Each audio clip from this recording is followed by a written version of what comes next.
then no, they're not going to match up and do well against that. But if you're going to put somewhere like, I don't know, Washington, Seattle area, or maybe Dakotas, or maybe Mississippi, well, yeah, they're going to do really well because guess what? Those public school systems not so great. So I mean, again, it's cherry picking with narrative. I think they're both bad, but and you can kind of find a better way to go about it. Oh, poor girl, you're almost dying.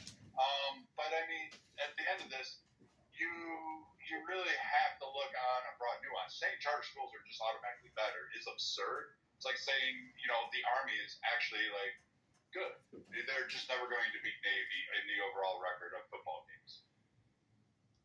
That's kind of a short, misleading misinformation, Brad. I don't know. Statistically, I looked it up while we were having this conversation, and it says that in general, only about 36% of charter schools actually perform better than their public school counterparts. About 47 of them perform equally, and about 17% of them perform worse. Yeah, at least to my knowledge, the reason why you PISA, and PISA is used by the testing is what's critical.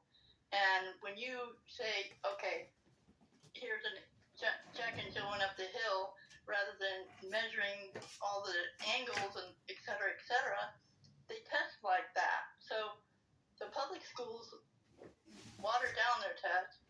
The private schools really push the envelope, so they're ready to go to college or get a career tech certification. But again, private schools, depending on the payment, but charter schools are not all charter schools. There's a variety of systems that are charter schools. Not all charter schools in any of the systems, the 3 or 4 primary ones that rise to the top, are doing very well. Private, rich, bougie schools, we agree. They fucking off the charts. They perform great. Hell yeah, if you got $1 billion to sink into a kindergarten, those kids are going to do fantastic. They're going to get the best teachers, best resources, automatically. But the charter schools that you're describing as an overall blanket term to take one of the rich bougie schools and apply it to the better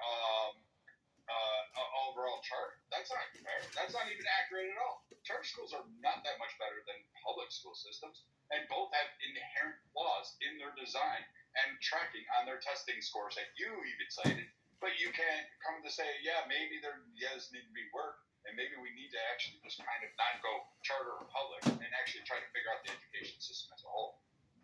Just really quick, another factor as to why charter schools and private schools usually don't do the same is not because they have harder material. In fact, they have a lot less restrictions on what material they even have to teach inside of there because they don't have the standards